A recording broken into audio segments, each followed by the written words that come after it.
What you just described is the ultimate excuse for everything. Like the tariffs are truly, if you think about it, the ultimate excuse for everything. So this time was planned to be monumental change for society and civilization anyway. There was all the talk about digital currencies and central bank digital currencies, stable coin, population decline was already baked in the cards too many people, blah, blah, blah. They were going to start limiting air travel. They were going to limit consumption. They were going to limit this, that, and the other, and they were going to cause a massive contagion in the stock markets / financial markets around the world to bring in and usher in this new system. If you bring in these tariffs here, this is the one thing that ties it all together, because now the tariffs are also another excuse for the shipping crisis. The shipping crisis is next for anybody who's not out there and doesn't have the feelers out.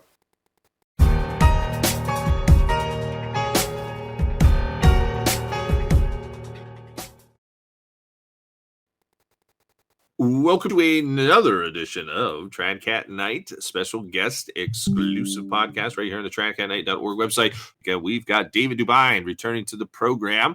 What the food supply is looking like these days. And by the way, I thought I saw someone blew up, was it a trailer that was bringing over like a ton of eggs? And I can't remember where it was, but someone literally blew it up.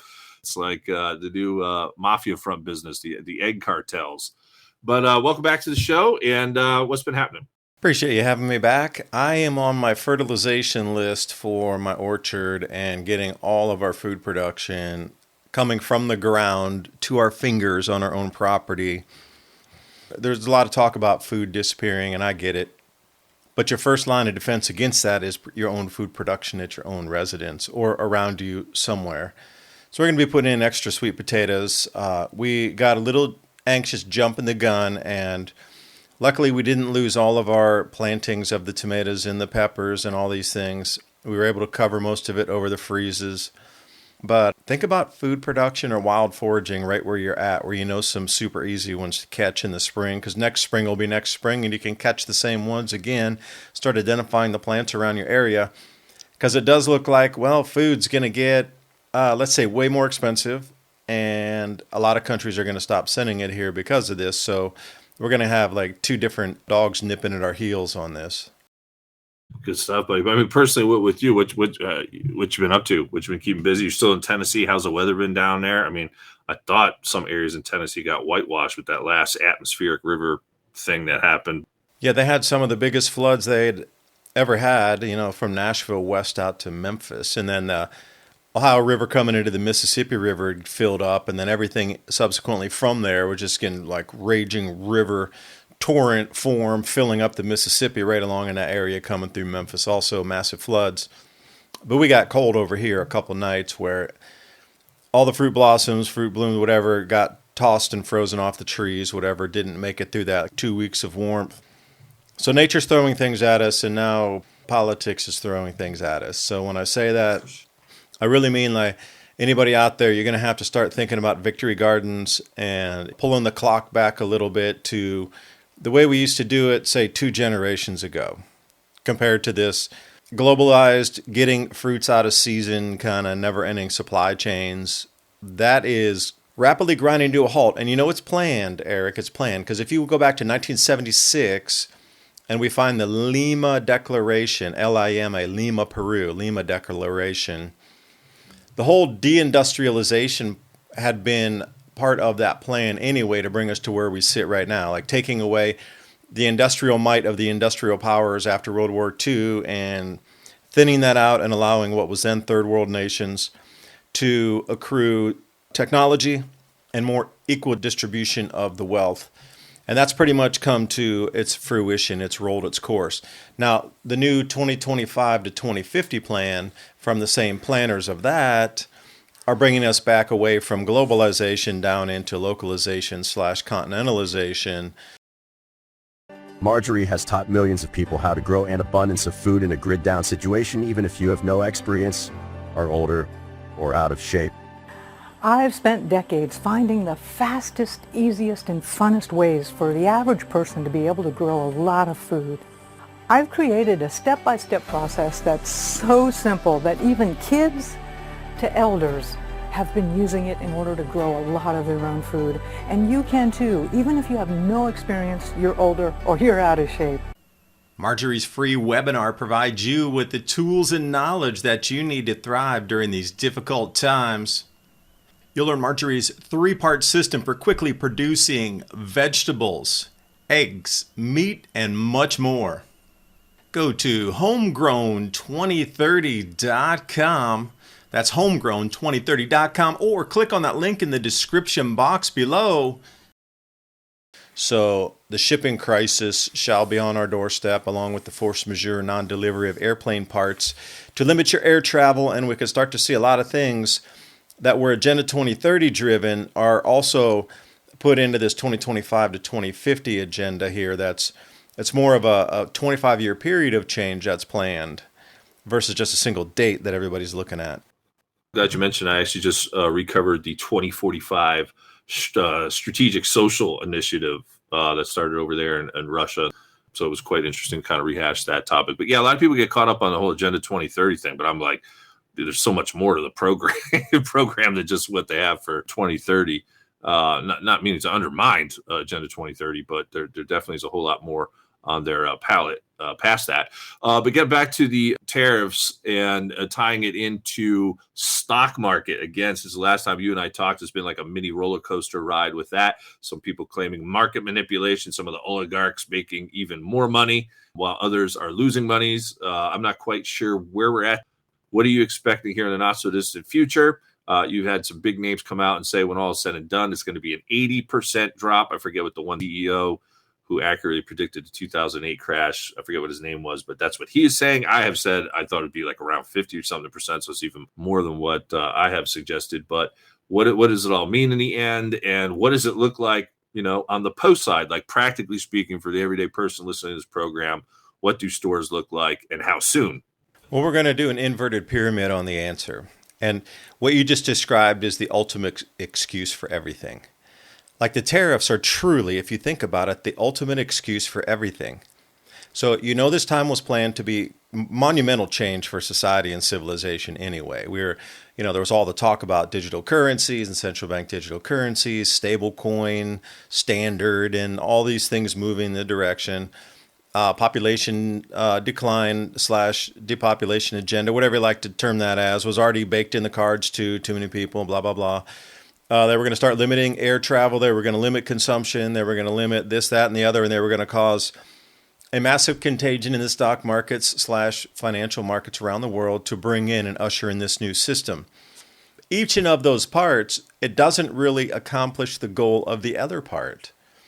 They're sort of semi-related, but I mean, if you look at the whole tapestry, if you just tore the corner of the tapestry, i.e.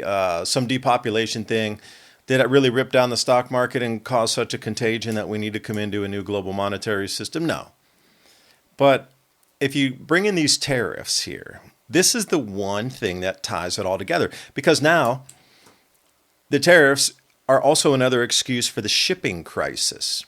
The shipping crisis is next for anybody who's not out there and doesn't have the feelers out. You can't stop this much global trade and all these trinkets of junk coming across the oceans without triggering massive spillbacks on the nations importing or exporting. Okay, that's a given. And then that goes into the shortages and the price rises, and you can walk that chain down. But all these companies that operate shipping fleets, from Maersk to Evergreen and all, that's just, 2 examples. All of these bark carriers, bulk good carriers. I mean, all these ships are going to stop moving across the oceans, and those ships are valued on the stock market in some country somewhere on the amount of cargo that they're moving back and forth. So now we come into a shipping crisis, and imagine if it would be that, you can see how it works. Shipping crisis, these ships aren't working. They're sitting dry docked for 2, 3, 4 years. Oh, we can't get them back out. They're rusty buckets now. And then whoosh, the entire shipping fleet shrinks down to like 20% of what it was here right now. Like, this is really, truly the one all-encompassing, all-end-all excuse for everything that's about to happen and is happening, the tariff, the trade wars. It all comes back to the same exact top of the pyramid right there. So much happening, man. What do you make of, how do you assess Trump so far through the first 4 months now? Almost 4 months? No, would it be 3 months? 3 months, I think. Oh man, it's super simple for me. He's just here to see the bankruptcy and oversee the bankruptcy proceedings of the United States. Nothing more, nothing less. I mean, yeah, that was the best choice other than full-blown communism moving that direction. Like that whole crew that was in charge of whatever happened to our country in those 4 years. The only choice that you would go with that direction was if you wanted communism. And I know a lot of people, they have this sort of romanticized idea of, oh, it'll work. And it never worked in history. And I've never met anybody who ever lived in these countries really want to have that. It's a dictatorial top-down system where people disappear at just the smallest of utterances. You don't want that, and people who've lived through it and then it's transitioned to another system never want to go back to it. It's not something they seek out again. Once you've gone through it, you realize what a terrible decision that was. But the romanticized Western version of it, where it hasn't happened here and you haven't been rounded up or starved out because of this meritocracy, they were just pulling people that didn't know how to do anything into ranks, and you saw things already starting to collapse. And that's what it was all about, too. It was so inefficient. The inefficiencies in a communist system is just ridiculous. That's why there's always famines. That's why nothing ever works. That's why your electricity always turns off. That's why, nothing is ever reliable. Ports don't work. Roads don't work. Bridges always collapse. Rails are defunct.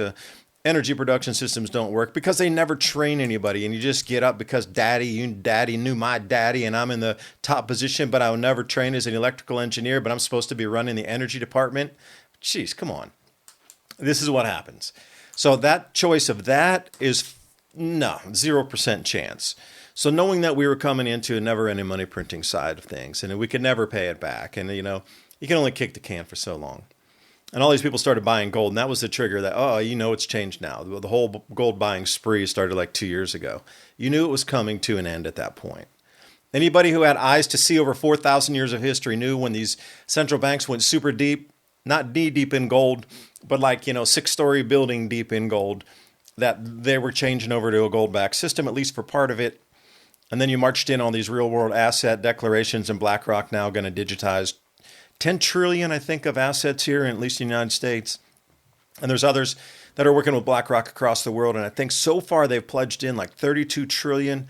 We could have risen by today. These things are moving so fast. But last count I had globally, at least just smashing easy to like economic headline numbers together, there's about 30, let's call it even 30 trillion of assets that were going to be put on and taken under the wing of real world asset overseen by BlackRock and BlackRock subsidiaries and banks that are the largest of banks that are all pushing in on this operation. That all came before Trump even was talking about the tariffs. So you could see the huge pendulum was already swinging in a different direction. It just needed the ultimate excuse to bring everything into this, to put all, it's almost like cooking. Now you can put all the ingredients into the kettle. All we need is like eye of bat, leg of newt to go into this thing, tail of a newt or whatever to complete it. But we're that close, man. Let's circle back to the weather here. I saw a few people on X. What are those people called? Meteorologists, and they were talking about how this is going to be a doozy of a finish here in the Midwest and going into the Southeast in regards to potential tornadoes. And I was just kind of looking at the overall general map. I'm not in the red area, not in Tornado Alley per se, but it does look like it's going to be seasonably cooler in my area and wetter or whatnot. But what are you prognosticating here as we move along? I'm trying to pull up real time here off climate.gov the La Nina forecast here on the threshold. So if you want to do just a quick glance in history of the past, La Nina for the rest of the spring is where we're going to be at. That shows more moisture in some areas, less moisture in others. And you can look up all the maps. This is really a well-established science. They've been doing this since the early 1900s. More than 120 years this science has been studied. And crop traders and those on the Chicago Mercantile Exchange that take physical delivery of their crops follow this religiously. This is how they go long or short, depending on if they feel they're going to get quite good conditions for growing or if they're going to get atrocious conditions, need to cover themselves so they can at least pay their loans back, right? So anybody out there, I would encourage you to look at the La Nina pattern through the next 6 months, and that is exactly what we're going to experience. So wherever your area is in the U.S., that will affect you in terms of it will be drier, wetter, cooler. So that's a pretty much no-brainer there to pick that one out. But there are some abnormally warm conditions squeezing through Asia right now. What does it have to do with longer term cycles? That, they keep pointing, all they'll do is talk to their blue in the face about, it's record this, it could be a record, could be a record. Okay, great. Well, when's the last time those records were done? Like right now in Korea, for example, they have the cherry blossoms out, the cherry blossom festival. And the last time it snowed during a cherry blossom festival was 1907. Well, that's the centennial minimum when we went into really low solar activity and weather patterns changed. So for them to come out on headlines right now and go, it's snowing. Well, yeah, it did that in 1907. So we're looking at at least a 100-year cycle, right around a century-long cycle here. But nobody talks about that. They just want to point to how abnormal it is. Well, it's abnormal at least once in 100 years. But since we've seen it before, then there's something to it on a 100-year cycle. Nobody wants to put that 2 and 2 together because then it blows global tax thing out of the water, right?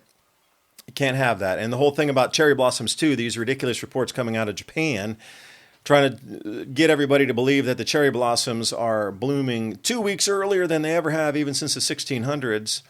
Yeah, but if you look at the urban heat island effect in the population in the cities where these blooms bloom early, it's 100% correlation nearly with the population, with the motors, with the heat island effect of pavement and buildings into that extra little bit of warmth that it gives those cherry blossoms in those local areas. But when you do an overall average of the entire country that's not been industrialized, or there's no neighborhood building or city building around these cherry blossom areas, they remain the exact same as they have since the 1600s. The only place they're blooming earlier is in the habitation centers. So then again, they don't want to split the hair on that. They're just headlines are running with cherry blossoms are blooming 2 weeks earlier. Well, yeah, only in select locations like Kyoto, for example. The city's grown tremendously since World War II. And you look at other places as well across Japan that have urban centers that have sort of encapsulated around to or gone right to the edge of these cherry blossom orchards, cherry orchards. Look at it for what it is. And now the cycle is starting to repeat. We're absolutely coming into the bare minimum of a 100-year cycle. I would dare say 400 to 2,000 year, because all that extra rainfall across the Sahel in North Africa is back again. And that sure hadn't been here since 400 years at the minimum. So, why does nobody want to talk about the cyclic activity of all these changes we're seeing? Eric, it's going to get rough, man. It's going to get really, really rough moving point. I think that's why the distraction's here, because we're at the point where it can no longer be hidden. The tariff wars also explain away a lot of the food shortages coming. Okay, that's all right, but that's exported, imported stuff from another country. But like we're having right now with the tariffs, Europe's cut us off, said no more fish, no more seafood, no more beef, no more chicken. Okay, cool. That'll all stay back in the United States. Groovy. So some of our food prices should come down. Now, is that not also the perfect excuse to get food back in on a continental basis versus shipping it overseas? I think it is. I mean, the more I go, the more ultimate excuse this thing checks every single box for everything that's happening right now. The tariffs have initiated this thing, whatever it is. It's all tariff initiated. So whoever had this grand plan chessboard thing had to have the ultimate excuse to move everything and have the ultimate excuse for everything that is occurring right now when the populace became aware out of their own eyes that the food wasn't growing normally. And I think we've come to that point now where they can no longer mask the crop losses. I've done a bunch of research on that. I don't know if we talked about it last time. I was using Grok to front run and go out and find me all the news headlines around every single nation that they had 20% crop losses or greater of grains in every region on the planet. And I am 3 months ahead of the USDA, and we're looking at least 4 or 5% down on every grain across the planet. So now what? Right. Now what? Well, as you and I both been saying, get as prepared as possible. We're going to do a long show tomorrow with the Provident Prepper duo team, so it'll be like probably a full hour with them. But what would you say now to buy in on across the board, whether it is precious metals, whether it is just general products? I know I've really been going back to the basics with water and making sure I'm really rotating on the food and moving that stuff out first. But we'll give some advice here on the prepping side. What would you be buying in now before the big crash? Well, let me tell you about Pastor Brandon Biggs here for a second. I'm really not so much watching into these religious shows as such, but there's a couple people who've nailed it a few times on different calls on things that have come to fruition. This dude's one of them. So he was talking about in December 2024 that he had a vision that he saw empty shelves that had cobwebs on them, which indicated like a longer term sort of slowdown. And then Amazon just this week is cutting all shipments from China. And an enormous amount of supplies. If you watch this latest video I did, I got 5 or 6 screen grabs from Reddit groups and over on Twitter, X, that people are refusing shipments because the taxes actually cost. One guy got a $2,200 worth of aluminum parts, and they wanted $3,700 or whatever for import duty. He's like, I can't do that, man. So he sent them back, and he's like, I'm defunct. I'm officially out of business. A huge amount of companies are calling force majeure right now, which means act of God. But then on the litigation side, they're saying, well, you can't do that because you knew Trump was going to pull some of this. And the whole thing about equalizing trade barriers. So you guys can't call force majeure because you already knew that was a possibility. So it wasn't out of the blue like a lightning bolt act of God that came out of nowhere. You guys knew that disruptions in trade was possible when Trump came in. So you can't use that force majeure card. So now there's litigation against all these companies calling force majeure, which means they are not delivering at all. So it depends really where you're getting your supplies from.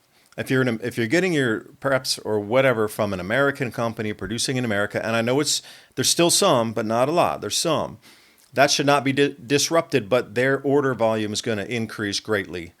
But if you're getting anything from China or anything outside the realms of the United States, you're going to have to think about your short list. Like maybe you have a specialized diet.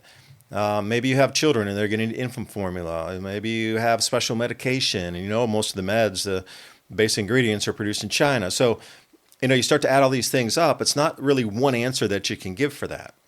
And, Brandon Biggs, when he's talking about it's going to be a protracted reduction in goods on the shelves, where he was saying at the end of the vision, what he could see was, like, let's say you're in a pretty big city and there's 10 Walmarts, for example. He's like, there weren't enough goods on any one of them to keep them open, so they consolidated into one store and they closed the rest. All right, so this is the kind of thing that you could envision happening. But where are you getting your supplies from? Like your food source, are you getting it locally? Or are you still relying on something brought in from 1,000, 2,000 miles away from a different country? That buying habit needs to change. So it's not about a single thing to look at in terms of prepping or in terms of, what's the one thing? It's like, where's the destination it's coming from? And then you can determine your urgency of purchasing that. And everybody's needs will be a little different. Like for me, we're banging out to some estate sales this weekend to go look for more tools and plates and different things that we think that we might need over if you come into a protracted, let's think about Great Depression. It was a good 4 years after the bond crisis of 33. You had the massive stock market crash in 29. That didn't really recover, and then they tried to remonetize everything, and then you got that bond debacle handed in 33, 34. That was a good 4 years, man. If we get 4 years of no delivery from China or 4 years of completely disrupted trade, man, things will go bare on the shelves. And, there's nothing to replenish it. Everything's made for this landfill economy. Nothing's meant to last. So how good are you at repairing stuff? More for me, if you're going to go ask the specific what I would buy, is things for repairing other items, so whatever that might be, from motor parts to washers, dryers, and any kind of thing that you think's an integral in your life. You're going to need to repair that thing. Two is I like buy at least 2 of something. Like if I know I need something and I know I'm going to need it longer term, which you're basically explaining here, I at least get a pair of something, if not more, of something, because I don't know if it's going to be available at what price down the road or whatnot. And especially with the tools and stuff, I'm glad you mentioned that too, because I know like a couple times a year, that's why I'll just specifically go out and think about potential problems, and or even if it's something that I don't need personally, maybe it's something in my community that someone might need that I could barter or something. You know what I mean? So I'll go out like at least 2 times a year and just do that, just going out and getting different tools. And obviously my setup is different than yours. I don't have a homestead or land like that, so you're going to have a lot more of an inventory than I do. But I do think that's important, like you said. And the main thing for me is like every night, and I'm telling you, a lot of people think I'm joking around with this. Just about every night, I sit down for a good 15 minutes and try to think of potential problems. Go through my inventory, see what I don't have, and then, like you said, whatever you don't, you got to make that, prioritize that and have that sense of urgency and go and get it before, the next variables come in. Here's some breaking news, by the way, on the earth changes fronts. Southern California rocked by a decently strong earthquake, at least according to the USGS, about almost a 5.5 in San Diego area. But just wanted to throw that in there. Talk to me when that's an 8.0 earthquake. 5.5 really in the scheme of everything is very, very small. So, for news to come out and go, oh, there's a 5 in California. Dude, you're sitting on the San Andreas Fault. Come on, man. That's one of the biggest fault lines on the planet. And for a 5.5, that should not even be newsworthy except in the local area. 7, 8, 8.5, yeah, I'll give it to you and be like, ooh, that was a big one, Like the Myanmar large one, 7, 8, like that. Okay, that was significant across China and Thailand and Myanmar. But beyond that, a 5.5 in California. Oh, wait, we spotted a whale in Hawaii. Okay, during whale season. Wow, is that news or is it like, whatever, that's normal? What would be more concerning if you thought like maybe thousands of or hundreds of earthquakes like that during a short period of time? That might be a little alarming, but yeah. Yeah, or earth cracks, like you get like a 5-mile long earth crack that's 300 feet wide, that just opens up suddenly. That would be newsworthy for me. Like giant earth crack, a quarter-mile wide that's running for 100 miles. Like that's significant, like seriously. South Carolina, though, has a fault line that only goes off every so often. It's a very small one, but it's a very damaging one. But it's been responsible for some massive quakes on about a 400-year cycle.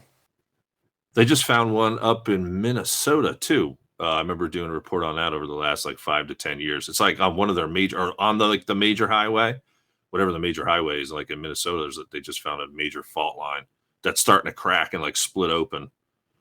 Oh, do they? Yeah, there's all these mini fault lines all over the United States that haven't gone off. There's one under us here, too, in East Tennessee. Hasn't gone off for 200 and some years. Eric, let me add on to that. Again, coming with the awareness of humanity that we are entered a new cycle of electromagnetism and the ability to grow crops and the throw off of plant and harvest dates. We're seeing significant earth rifting and cracking across so many areas. If you go to the Rift Valley, that was rifting and it sort of slowed down quite a bit, but as of late, it is just going gangbusters, widening, lengthening. We've seen it in Mexico. And then this latest one, I saw these images coming out of Myanmar. That's a significant shifting of our Earth's crust there. So as we start to see these things happening in unison across, all those three are happening in unison. So if you start to look at it, why is it suddenly there's this uptick in earth cracking, rifting in the beginning of new volcanoes and steam vents and sulfur vents coming out of these areas that there weren't before? And the amount of eruptive activity is increasing and the amount of what they call punch through new volcanoes that literally there's a field, farmers see smoke coming out of it, and then in Indonesia, boom, a new volcano just starts in the middle of a field that wasn't there before and it's starting to grow, and then you got more ash, and suddenly you see, 100-foot tall cinder cone, and then, another month goes by and it's 200 foot, and that's the beginning of a new volcano. What is it with these punch-through events that we're starting to see in the crust? That should be another thing people are asking, because our ability to grow crops is pretty much at its edge right now. People are aware. So you needed this one giant excuse to cover all of this so humanity doesn't see it, because they will absolutely act in a different way that's not controllable if they understand. We're allowed to give this information out because our reach is small. But how many people, if it was on the nightly news on the front page of every paper and magazine continuously for months across the entire world's news feed to tell you this, it would disrupt society before the event were to occur. It's in its amplification phase of never coming back again. We ain't going back. Humpty Dumpty's broken. And the rest of the world's about seeing it, feeling it. And now the excuse, that scatter wave of just numbness needs to come across with a million excuses why everything is just going off the rails. And I come back to the tariff, and it's a perfect time for it. If you're looking for signals, man, this is a sign. This is a signal that something has changed. It's not the single event. It is a signal of the event. Anyway, thanks for letting me chat today. CivilizationCycle.com, our website that connects right to our Thursday night radio program, broadcast live on Rumble, Adapt 2030 channel, and the Civilization Cycle channel.